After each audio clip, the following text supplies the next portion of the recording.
Gölgө сырларыңды айтып жатасың ба? Гөл сырларды терең катат экен. Ой, жакшы экен. Анан мага жакты балансировкасы. Рахмат.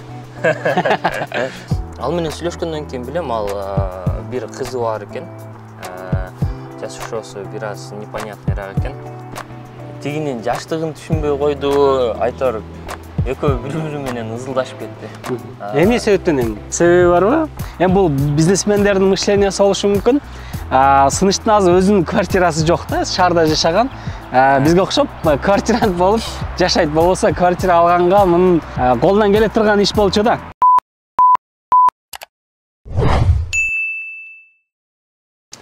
Мясо и добра деген сөздү бардык кыргызстандык уже билип калды болуш керек. Бул сөздүн автору сөз түрдө Сыныш Кекеев. Бүгүн Кекеев менен бир жылдык отчеттук интервью десек болот тугандар. Бир жыл мурун биз ушул жерден интервью тартканбыз. Андан бери кандай өзгөрүүлөр болду, кандай пландар бар, эмне жаңылыктар бар, азыр бардыгы тууралуу биз кененирээк сүйлөшөбүз. Алдыңкы мүнөттөрдө биз менен бирге болуңуздар. Сыныш, ден соолуктар, иштер? Соолук, иштер жакшы. Жакшы. Алматыдан келдим. Алматыдан келдим. Уктап калдым.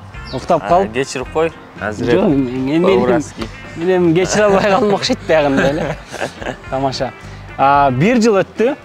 Бир жылдан бери менин оюмча чоң өзгөрүүлөр болду. Сенин атактуулугуң артты. Кафеңде адамдардын саны аябай көбөйдү деген. 6 килограмм вес коштум. 6 килограмм вес коштуң. Айтып берчи эми. Атактуу бизнесмен болгон кандай экен? Бизнесмен катары только пайдасы эле бар, себеби мен өзүмдүн лицомду коюп, канчалык эл көбүрөөк таанылса, ошончолук көбүрөөк элге мен өзүмдүн бургерлеримди сата алам да. Бунун минусу жок. Жеке жашоого эле минусу бир аз кээде тийип калбаса, именно жумуш жагына вообще минусу жок да. Если сенин товарың, сенин жасап аткан жумушуң ошол деңгээлге дал келсе, татык болсо, дал келсе, анда сага минусу деле жок. Мындай жумуш тармагында да. Өзүңдө кандай өзгөрүүлөр болду мындай? Өзүмдө? Бүт бардык планда эми. Жеке жашоодо десек болобу? Бизнесте мисалы көп нерселерди, көп жаңылыктар болуп кетти. Былтыр экөөбүз как раз интервью тартып атканда 3-чү точканы ачкан болчук. Эсимде болуш керек, сразу өчүрүп ал жакта. Азыр дагы бир жаңы направленияны ачкан убакта кайра тартып атабыз. Ошол фастфуд ачтык, сенич. Дүйнөгө ошол фастфудду чыгарганга аракет жасайбыз, бирок это не точно деп коеюн. Мына бир жылдын ичинде туугандар, Сыныштын Instagram баракчасында 150 миңге жакын катталуучу топтолуптур. TikTok баракчасында 500 миңден ашуун адам топтолуптур. Анан YouTube'да дагы 100 миңден өтүп, азыр 200 миңге өтүп калды. Караңыздарчы, өтө сонун жыйынтык десек болот. Анын ичинде бул жакка Sweetsez деген кондитердик цех ачкан болчусун, Азыр болсо Jay Art деген дагы бир кофейня ачтың. Андан сырткары дагы ушул шаарыбызда парктарда фастфудтарды ачып иштеп атасың, Ооба, биринчи фастфуд ачылды. Эми айтчы, мунун ушунчалык мындай бат өнүгүү, же болбосо бат кыймыл десек болот да. Мунун сыры эмнеде? Же болбосо мунун кандай себептери бар, мисалы, ушунчалык бат өнүгүүнүн? Биринчиден процесс жагат. Мен тигинде айтканда, человек процесстин киши экенмин да. Кишиси экенмин, человек процесси депчи. Себеби акча көп болсо, комфортко кирип алсаң, бир аз жалкоо болуп калат окшойсуң деп өзүм ойлоп калдым да.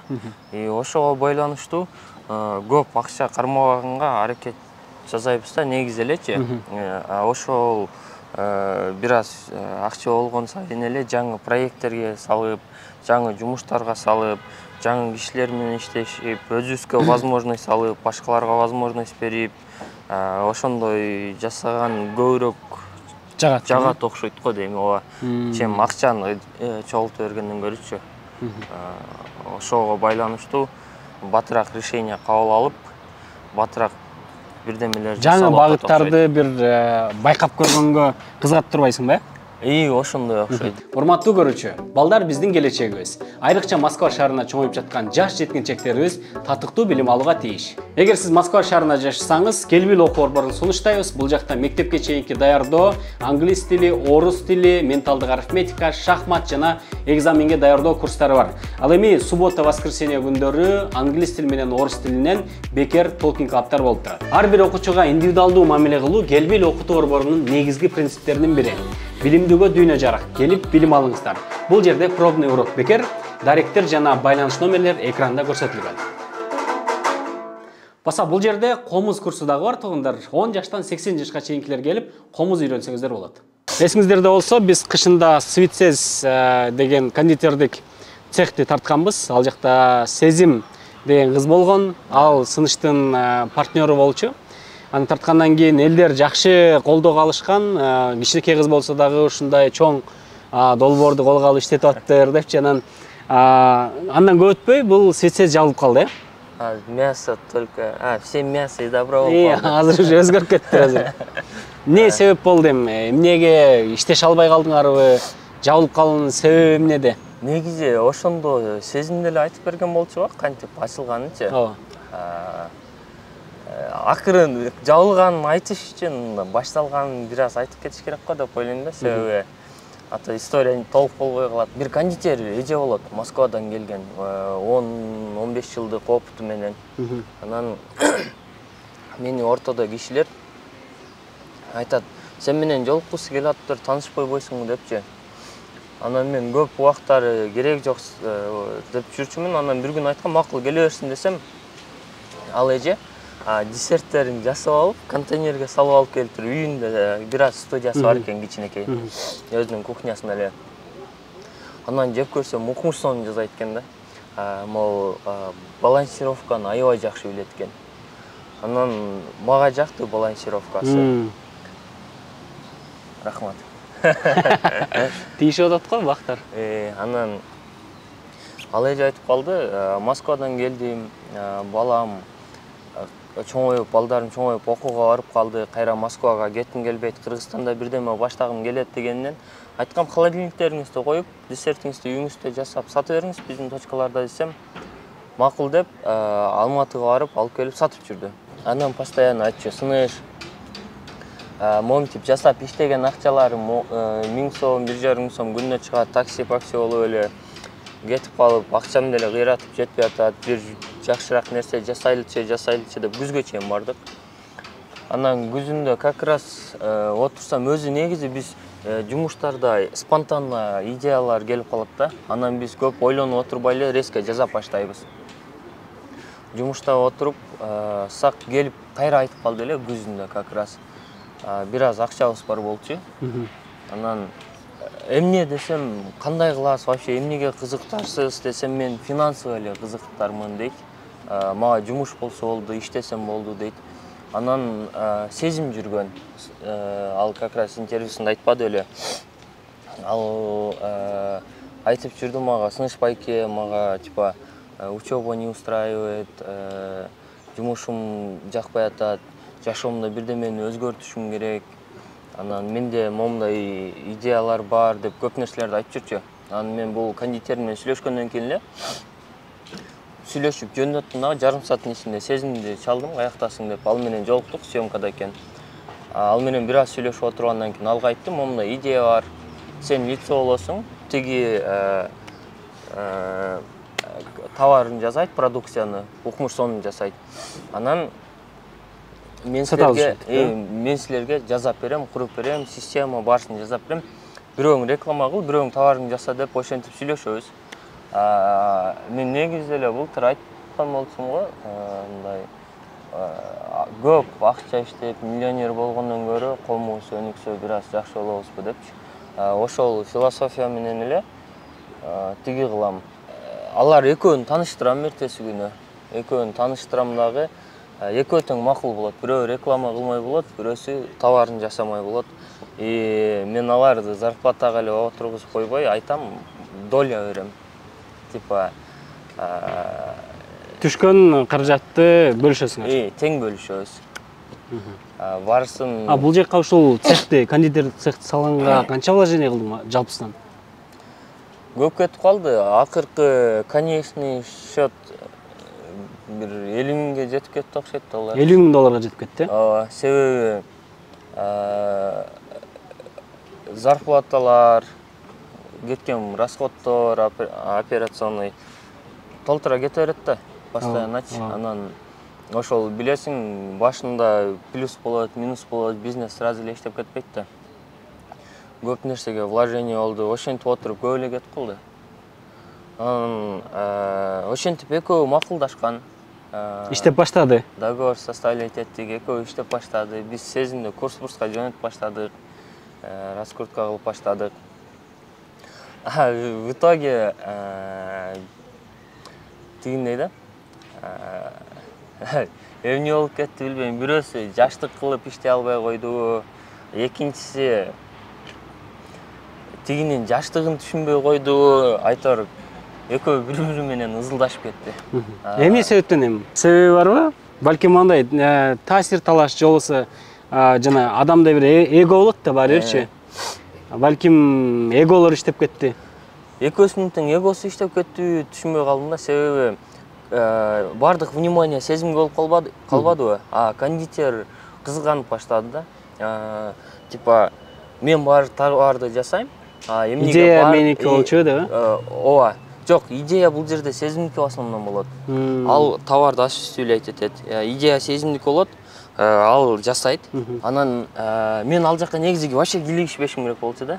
Анан алар өздөрү мындай жакшы өйдөлдү болуп атканга мен да кийлигишип баштагам, эсиңде болуш керек. Анан креатив менен кийлигишип баштагам. Тиги эртеден кечке иштейт, сезим Instagram бардык жакта сезим. Анан тиги эже кызганып кетти окшойт. Жаш кызга басым көрсөтүп баштайт. Анан экөө ызылдашып кетти окшойт. Мен ызылдашканын көрсө полный эле моментип ойлойм да. Негатив болгон жерде бизнес болбойт депчи.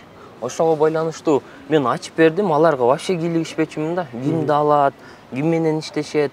Көрсө кондитер эже бүт өзүнүн дос туугандарын чогултуп алат экен персонал кылыпчы. Негизи сүйлөшкөндө момундай болот да, мен акча салам, сезим лицосун салат. Вклад. Сен эми инвесторсуң бул жакта? Сезим лицосун салат, тиги эже опытын салат. Жинаган өнөрүн салат да. Жалпы ортого түшкөн акчаны бөлүшөсүң. Получается мен акча салыпмын, сезим лицосун салыптыр, тиги эже опытын салбаптыр да. Себеби экөө ызылдашып баштаганда эже кетип калат, сезим да кетип калат. То есть менин кылган аракетим, менин кылган менетим аларга оюнчук болуп калды да в итогечи. Анан в итоге так получается, өзүнүн командасын алып кетип калат, десерт жасаган киши жок болуп калат. Анан тех картаны дагы бербеген экен да. Бухгалтерге тех картаны бериш керек да. То есть мен акча салдым, сезим лицосун салды, тиги опытын салды да. Значит, общийга өзү тех картаны, калькуляциянын баарысын бериш керек да. Бул бизнесте биз вклад жазып атпайбыз, бир кичинекей башталып аткан, бирок келечеги бар нерсегечи. В итоге үчүнчү тараптан эч нерсе салынбай калат экен. Эмне болду ошондо эми сен 50 000 долларга күйгөн боюнча калдыңбы? Же баягы договордо кандай эле, алар дагы если бизнес өзүн өзү актабай калса төлөшүш керек беле деген? Жок, момундай нерсе бар да, бир адам бир дүйнө депчи.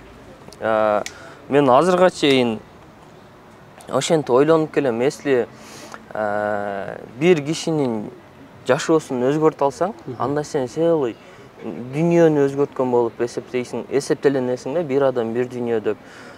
Мен алар менен договор деле бар болчу, алар менен ызы-чуу кылсам деле болот болчу, бирок смысл жок. Мен если аны мындай неудачный опыт катары чекеге түртүп коюп, өзүм жасап аткан жумушум менен алектенсем, ошондо жакшы дагы жаңы нерселерди жарата алаттырбыз. Мүмкүн 100 киши менен иштеп көрүп, 99-у неудача болуп, анан 100-чүсү удачный болуп кетсе, бир чоң нерсени чогуу жасай алсак проекттерди, анан ошол проектти акчага карманбай инструмент катары колдонуп, анан чөйрөгө обществого керектүү инструмент катары пайдасын тийгизип колдоно алса, ошондо бардык 99 неудачаны жаап кетет деп ойлойм да. Бул эми сен жашооңдогу сен бизнестеги биринчи ушундай сабак болдубу же буга чейин да ушундай банкрот болдуң беле? Мындай чоң суммага мындай перспективный проекттер менен банкрот болбогом. Кандай сабак алдың эми? Кандай таасир этти сага? $50,000 деген бул кичинекей акча эмес да. $50,000 кээ бирөөнүн бир жылдык, 2 жылдык доходу болушу мүмкүн. Ошону түшүнүшпөйдү окшойт. Сен түшүнүп атпайсың да. Жаштык кылыш койду, бирөөсү кандай аябай чоң возможность болчу да. И ошондой болгондо дагы жумуш плюска чыккан болчу да. Жумуш уже доход алып келип аткан болчу. Ошол жабылып калды. Мындай биринчи канча ай иштедиңер? 3 ай иштедик. 3,5-4 айда иштедик окшойт. Биринчи чоң неудачный проект болуп калды, свицес. Бирок аябай перспективасы чоң болчу. Сыш акыр аягында эмне болду? Тигилер менен жакшы эле мамиледе калдыңбы же? Негизи эч кимге мындай кек сактабай элемин да. Ар ким өзүнүн жолу менен кете берет да. Если мен кек сактап, алар менен разборка кылып, ызылдашып жүрсөм, биз азыр жаңы кое берген проектти мыкы братан менен ачпайт болчук да, жайдычы. Вот, и ошого эч ким менен кек сактабай эле, бирок ошол эле убакта экөөсүнүн бирөөсү да келип мындай типа убакыт өтүп кетти да. Ойлонуп, түшүнүп, блин, ошондо тура эмес болуп калган экен, чоң возможность колдон чыгарып коюппуз. Хотя бы сен акчаңды көп коротуп койсуң биз үчүн деп туруп, экөөтөн келип айтпады да. И ошол жагы бир аз тура эмес болуп калды окшойт. Себеби кондитерский ачыш бул менин инициативам эмес болчу да. Бул вообще мага кереги жок нерсе болчу да. Эки кишинин инициативасы үчүн ортодо мен акчамды жертва болуп калып кеттим. Бирок жанагы айткандай эле да, бир адам бир дүйнө. Если бир кишинин, эгерде бир кишинин жашоосун сен өзгөртө алсаң, анда сен целый бир дүйнөнү өзгөрткөндөй болосуң да. Ошол философия менен колду түшүрбөй дагы жаңы жакшы проекттерди жасай беребиз деп ойлойм. Болду эми алдыда кондитерский болбойт да, же болобу? Алдыда кондитерский билбейм. Кондитер жакшы чыгып калса болуп калышы мүмкүн, бирок быйыл болбойт точно.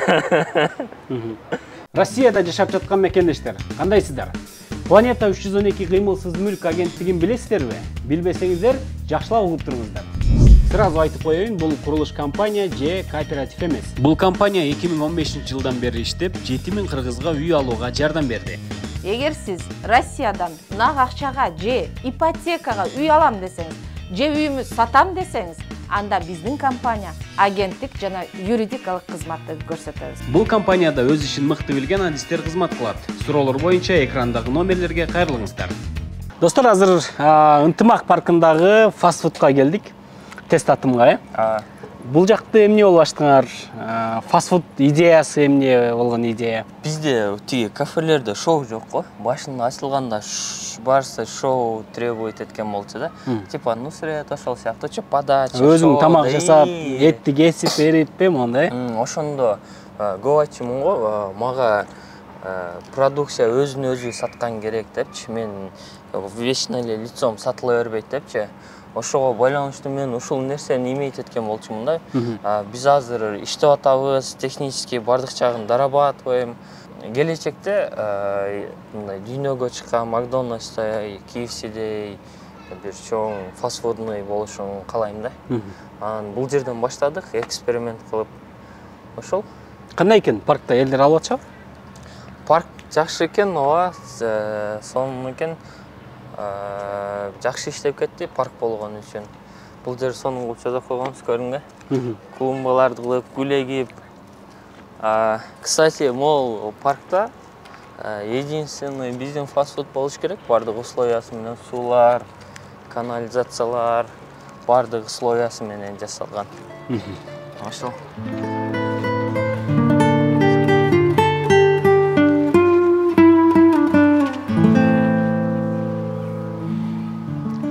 Гөлгө сырларыңды айтып жатасыңбы? Гөл сырларды терең катат экен. Аябай жакшы экен.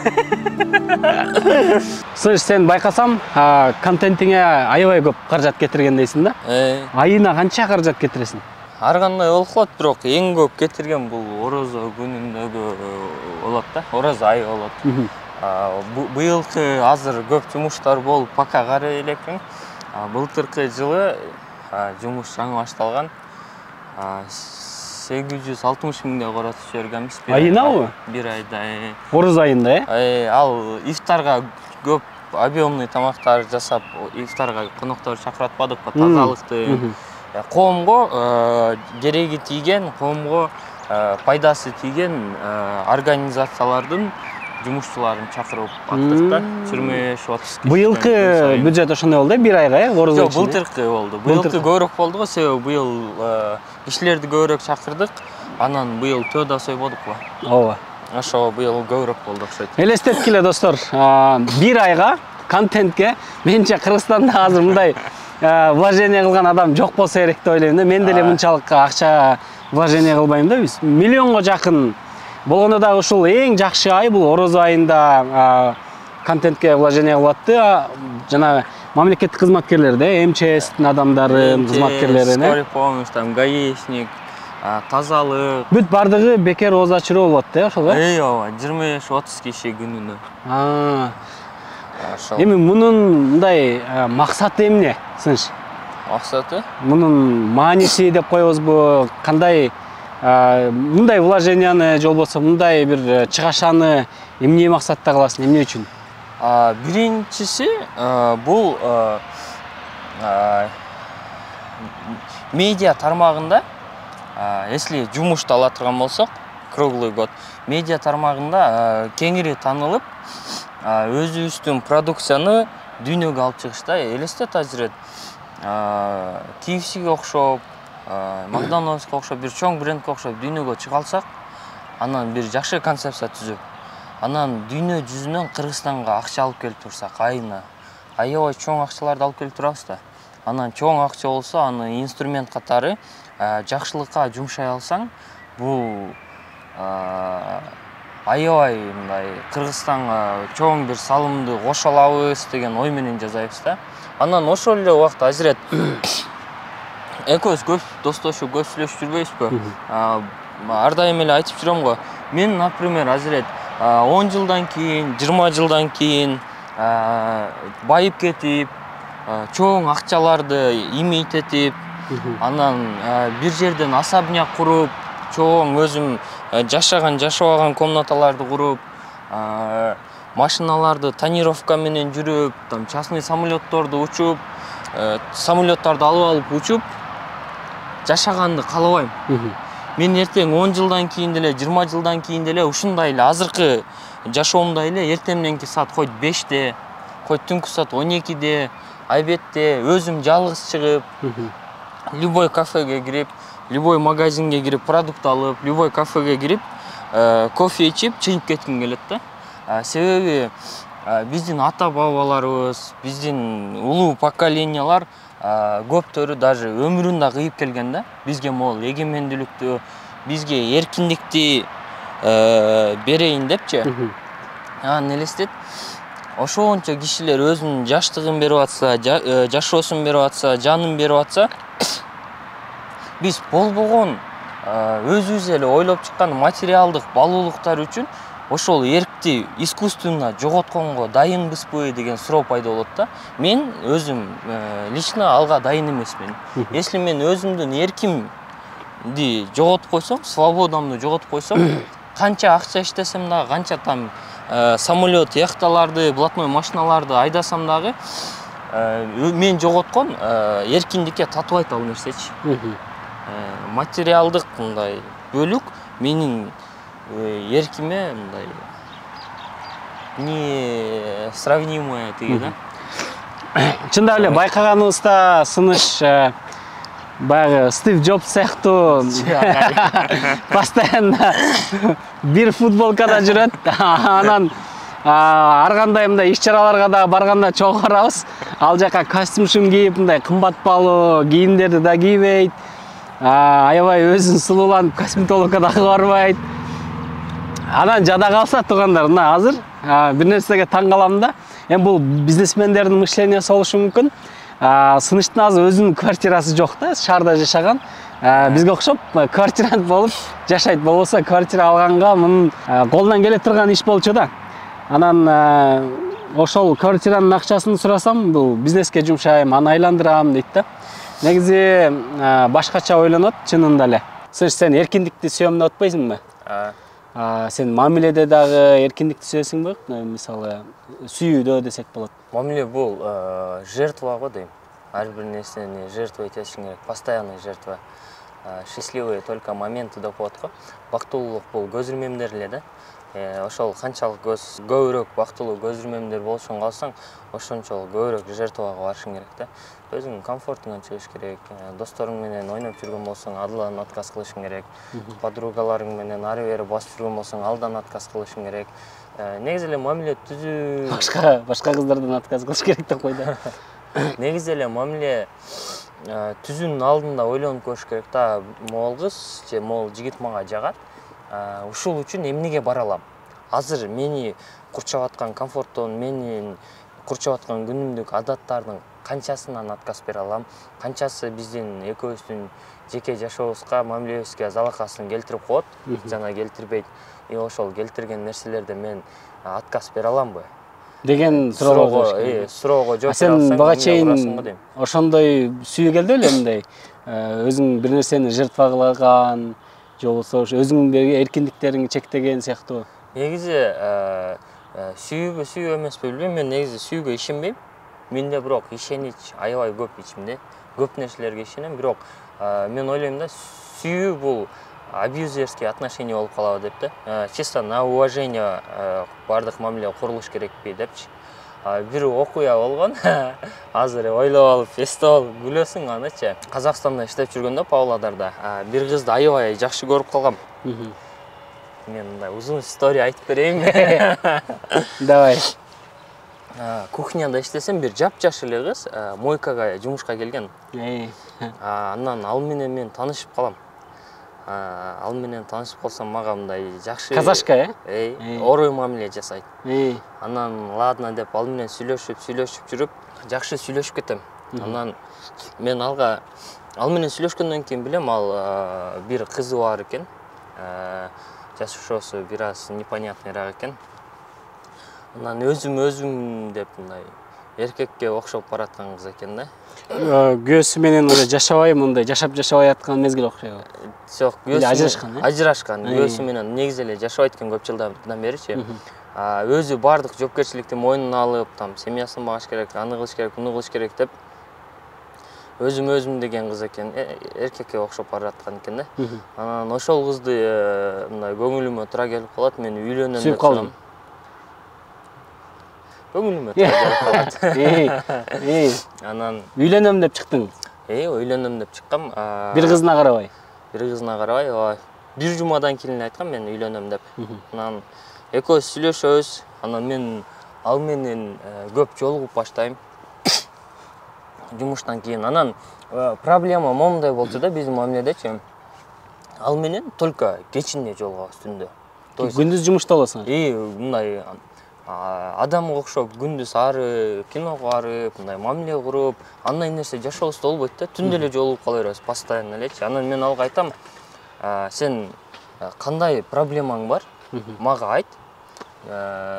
Мен если экөөбүз мамиле кура турган болсок, экөөбүз бирге боло турган болсок, мен сага жоопкерчиликти уже алып баштаганга, типа мен уже дайынмын.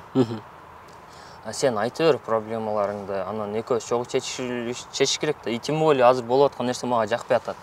Десем, ипотекага ал государство, госработада иштейт болчу да.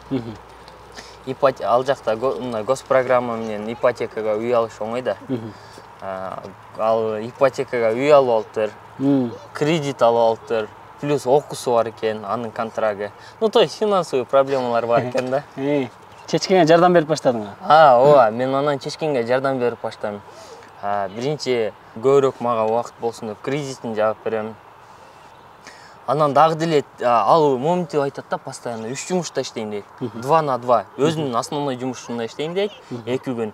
2 күн биздин кафеде посуда моющийся болуп иштейм дейт. 3-чү жумушу бул 2 жумуштан кийин кечинде барып алып, таксиде оператор болуп иштейм дейт.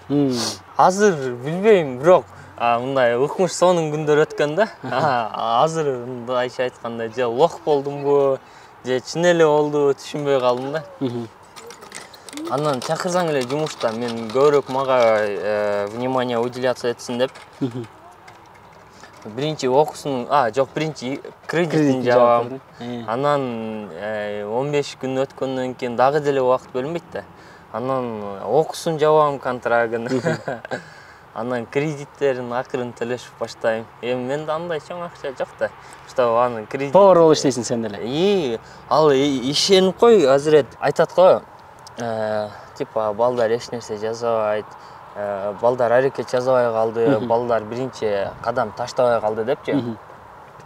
Балдар таштайт биринчи кадам, балдар жасайт аракет.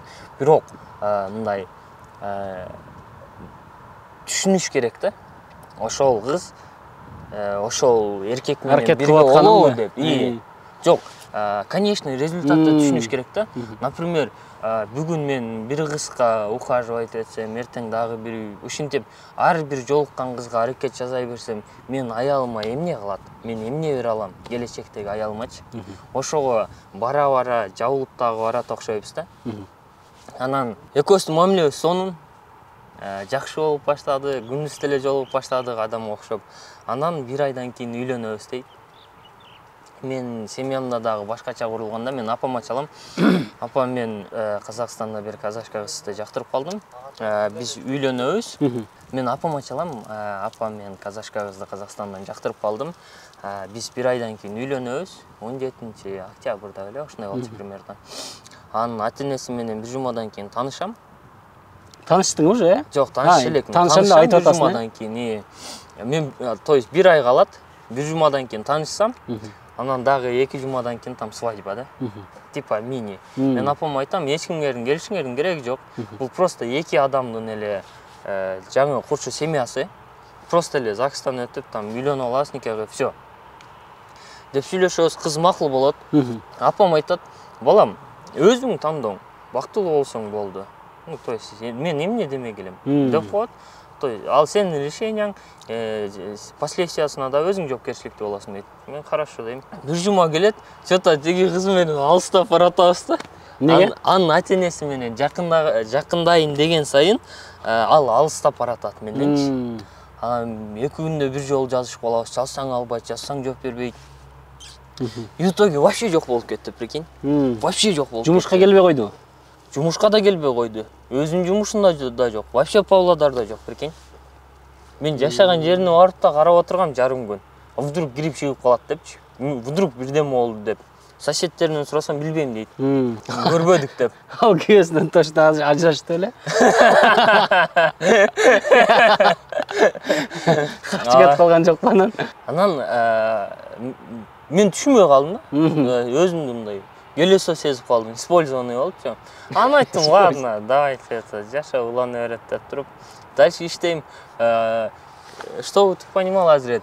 Анын тиги керектүүсүнө тапчу акчалар, берчү акчаларды мен үчүн табыш бул иттей оор жумуш болчу да. Бирөөдөн там 15 000 теңге алам, бирөөдөн 20 000 теңге алам, зарплатага чейин берип тур дейм, аванс барып ала коем. То есть андай чоң акчаларды иштей албайсың да. Зарплатаң жетпечү да.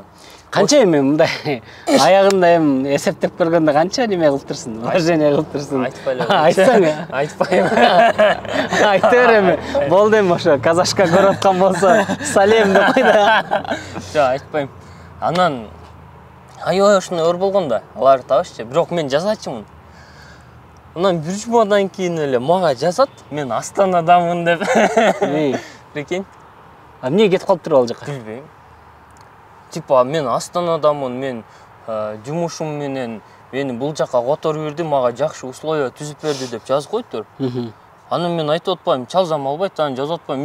В смысле Астанадасың? Мен ошол жакшы условияны мен түзгөнгө аракет жазып аткан, мен деле түзүп бермекмин. Десем, жок, мага жумуш важный, туда-сюда деп кетип калды. Анан мен эч нерсени түшүнбөй эле калып кеттим.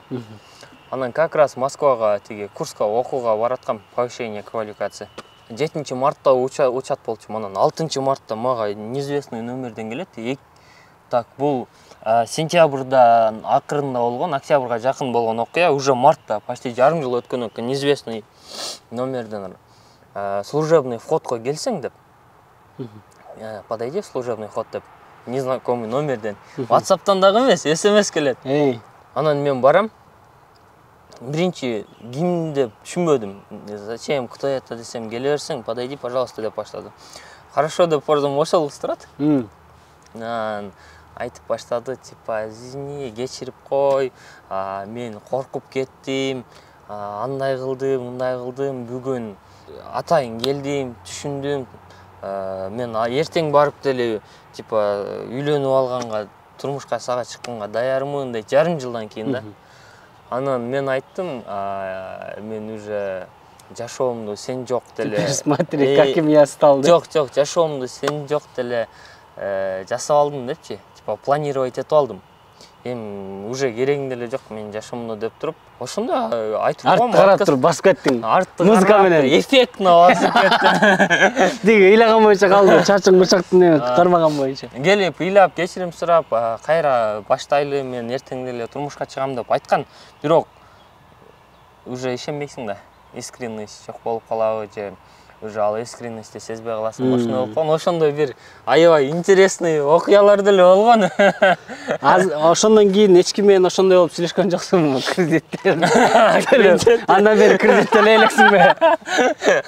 Андан бери башка кредиттерди төлөгөм, бирок кыздын эмес. Всё, эгерде сыныштын жүрөгүн багынтам десеңер, кредит алгыла. Кредитиңиздер болсо, анда сыныш менен сүйлөшүп баштагыла. Сыныштын жүрөгүн багындырыш керек экен анда. Өзүңүздөр көрүп тургандай, Жай арт кафесине келдик. Бул сыныш менен МКнын жаңы проекти десек болот. Арт кафе деп, бул кофейня багытындагы бул, кофейня багытындагы определенный бирдеме бир статус албай эле коелу дедик, ошого арт кафе деп жазып. Арт кафе деп койдуңар. Куттуктайм биринчиден ачылышыңар менен. Токтогул Орозбеков көчөсүндө жайгашкан, кесилишинде. Токтогул 110. Анан бул жакта ошол Кекеевдин дагы кухнясындагы тамак аштар бар экен. Негизи бул арт кафенин ачылуу идеясы эмне? Арт кафенин ачылуу идеясы бир жаңы багыт жаратуу да. Эмне болгон жаңы көчүрөбүз го. Ошого байланыштуу. Сессия бүткөндөн кийин эле бир жума өтпөй ушул идея келди. Анан ал жак менен ызычуу менен разбираться этпеген себептерин дагы бир мындай главный ушул да. Ал жакка энергия кетирбей, жаңы багытка энергия коротолу деп чечтик да. Бул жерден жаңы багыт ачмай, типа продакшн сыяктуу жаңы таланттуу жигиттерди алып чыкмай, жаңы таланттуу кишилерди, жаңы контент жазамай, максаты ошолдон да. Ошондой. Бул жакта ушул турган сахнада стендаптар болот ар кандай, шоумендер келип ушул жерде элдерди күлдүрөт. Ушул бир жанрдагы арт кафе болду десек болот. Бул жакта МК лицо болуп атат азыр, Ооба. МК братан бул жакта лицо болуп атат. Жаңы подкасттарды жакында тартып баштайт деп ойлойм. Анан көп таланттуу идеясы бар кишилердин медиа тармагында да мүмкүнчүлүгү жок болуп атса, ошол идеясын ишке ашыра албай атса, эми биз бир кичинекей бирдеме жасап туруп, анан ошолордун талантын ишке ашырганга жардам берүү максатында ачылганбыз да. Демек, Жай арт кафесинде мындан ары келип, досторуңар менен келип, бул эми көбүнчө ушул жаштардын багытындагы, жаштардын контингентиндеги адамдарга ылайыкташылган окшойт, Жок, бардык эле контингент комеди клуб барбы? Анда чоң ата, чоң апалар, шернелер, юбилейлерди, 60 жылдык юбилейди өткөрсөңөр болот экен эле. Момундай да, например, если мага момент айтып коет да, тиги жер сагышып видео тартып атат, тиги повар сагышып же тиги кафе сагышып видео тартып атат, сени копировать этеби, кандай карайсың дейт да. Негизи жашоодо баарыбыз эле бири-бирибизди копировать этебиз да. Кээ бирибиз чоң деңгээлдеги масштабный нерселерди копировать этебиз, кээ бирлерибиз кичинекей жердегини копировать этебиз. Бирок эмне кылсак дагы Кыргызстанда канчалык медиа күчтүү болсо, канчалык таланттуулар дүйнөгө өзүн көрсөтө алса, биз ошончолук көп туристтерди, инвестицияларды өнүгүүнү привлекать эте алабыз да. Эми алдыда кандай жаңы дагы ошого окшогон проектлер барбы? Балким бир чоң өндүрүш же болбосо айыл чарба өзүңө жана бир ордунда турбайм деп атпайсыңбы? Балким дагы бир башка багытта иш алып барайын деген эмне пландар бар? Же балким саясатка барайын деген ойлор барбы, жокпу? Жок, саясатка точно барбайм. Саясатка барбай деле ар бирибиз өзүбүздүн жумушубуздун адиси болуп, жакшы функциябызды аткарып, коомго пайдабызды тийгизсек болот да, не обязательно саясатка барыпчы. Вот ошого байланыштуу саясатка барбайм деле го дейм. Башка багыт билбейм. Былтыр айтпадым беле, мен негизи эле планы жок жашайм депчи. Дагы деле планы жок жашап келатам. Алдыда эмне болсо ар бир нерсенин мындай учур менен жашайт турбайсың да? Өз убагы болот го дейм. Ошол убак саатына карап болуп кете берет го дейм. Бирок азыркы менен жашайт турбайсыңбы? Ооба. Момент менен. Азыр көз ирмемдер менен деп коеюнбу? Көрдүм я. Эмне деген философия. Бир жылда аябай эле көп контент тарттың, анан сен жасап алган мондай тамак же болбосо сен союп алган жаныбар калбады окшойт. Теги балыктын тиги лосостон баштап букан жумурткасына чейин куруп салдың. Төө бышырдык, кстати. Төө бышырдык. Дагы эмнени бышырасың? Билбейм. Контент үчүн жасай беребиз го. Бизди негизи Кыргызстан эле көрбөйт да контентти. Баягы кулинарный пабликтерге таркалып кетип атпайбы дүйнө жүзүнөчү. Көбүнчөсү 99% жасаган контентибиз кафеге тийишеси деле жок. Негизи сатылбайт деле. Ал нерселер сатылбайт, Жай арт кафесин Мыкы Көңүр чогуу баштадыңар партнер болуп. Анан Мыкыны буга чейин биз юмор тармагынан таанып жүрөбүз. Анан бул сунуш Мыкыдан болду.